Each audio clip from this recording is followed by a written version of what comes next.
آپ کو ہر معاملے پہ تسلی دیتی تھی، اور حضور نے اتنا غم کسی بیوی کے وصال پہ نہیں کیا جتنا سیدہ خدیجہ الکبریٰ رضی اللہ تعالیٰ۔ ایک دن سیدہ عائشہ فرماتی ہیں کہ اپنا جب پوچھنے لگی نا ازواج پاک دوسری کے، آپ ایک دن ذکر کرتے کرتے غمگین سے ہو گئے، اماں جی خدیجہ الکبریٰ کا ذکر کرتے کرتے غمگین سے ہو گئے، تو عرض کیا کہ آپ کو پہلی بات تو یہ کہ آپ کو غمگین دیکھا رب نے، اماں جی کے وصال کے بعد اللہ نے اپنے حبیب کو غمگین دیکھا، تو فرمایا کہ میرے محبوب فلاں گھر میں اپنی شادی کر لو،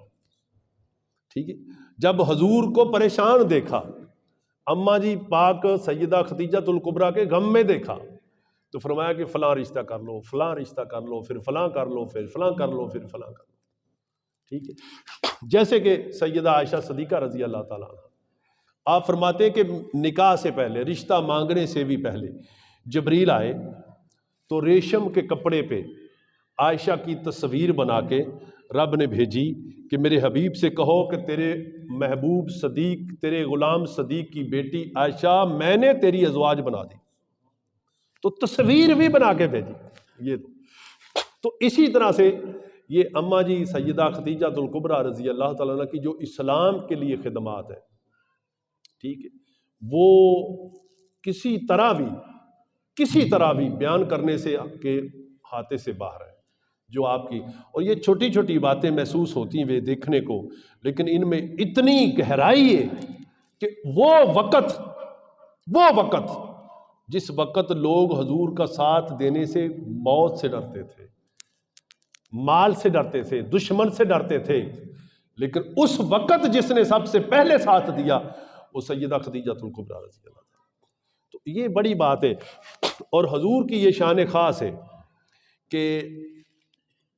اگر صرف حضرت سیدنا علی ہی کلمہ پڑھتے تو لوگ یہ کہتے کہ یہ تو آپ کے چاچے کا بیٹا، اور یہ تو بچہ ہے، نہ جانے بچہ کسی لالچ میں آ سکتا ہے، کوئی پرابلم آ سکتی ہے۔ تو یہ دو شخصیت جو تھی نا، سیدنا ابو بکر صدیق اور سیدہ خدیجہ الکبریٰ، سیدنا ابو بکر صدیق رضی اللہ عنہ اس وقت کے مطابق، ویسے تو ساری خدائی ان کے نام ہے، لیکن اس وقت کے مطابق حضور کے اعلان نبوت سے پہلے جو ابو بکر صدیق کی شخصیت تھی وہ ایک چیف جسٹس کی حیثیت تھی، جیسے کوئی عام بندہ نہیں تھا، اس لیے رب نے صدیق کی زبان پہ کلمہ جاری کیا کہ کوئی کہنے والا یہ نہ کہے یہ تو غریب تھا روٹی کی وجہ سے کلمہ پڑھ لیا، یہ تو ماڑا تھا ڈر کے کلمہ پڑھ لیا، کلمہ اس ہستی سے پڑھوایا جس کو سب لوگ اچھا اور طاقتور مانتے تھے، کہا کہ یہ ڈر بھی نہیں سکتا نہ بھوک سے، نہ پیاس سے، نہ دشمن سے، یہ جو بات کہے گا وہ حق کہے گا۔ تو مال کے لحاظ سے، طاقت کے لحاظ سے، علم کے لحاظ سے، ہر طرح سے ابو بکر صدیق کی شخصیت کا شہرت کے چرچے تھے۔ یہ بھی اعزاز حضور کی شان ہے کہ رب نے اس زبان سے کلمہ پڑھایا کہ جو کوئی عام بندہ نہیں تھا، اور دوسری طرف اماں جی پاک سیدہ خدیجہ الکبریٰ رضی اللہ تعالی عنہا بھی کوئی عام خاتون نہیں تھی، وہ مکے کی یا عرب کی بہت مالدار خاتون تھی۔ کوئی یہ نہ کہہ دیتا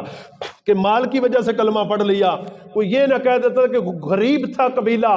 اس لیے کلمہ پڑھ لیا، کوئی یہ، ہر طرح سے لوگوں کی زبانیں بند کر دی کہ خدیجہ الکبریٰ وہ عورت ہے کہ جس کی ذات پہ کسی طرف سے بھی انگلی نہیں اٹھائی جا سکتی، اس کی زبان پہ بھی جو آیا وہ حق اور سچ ہے۔ یہ اماں جی پاک کی شان پاک اور فضیلت پاک۔ دوسرا موضوع آ گیا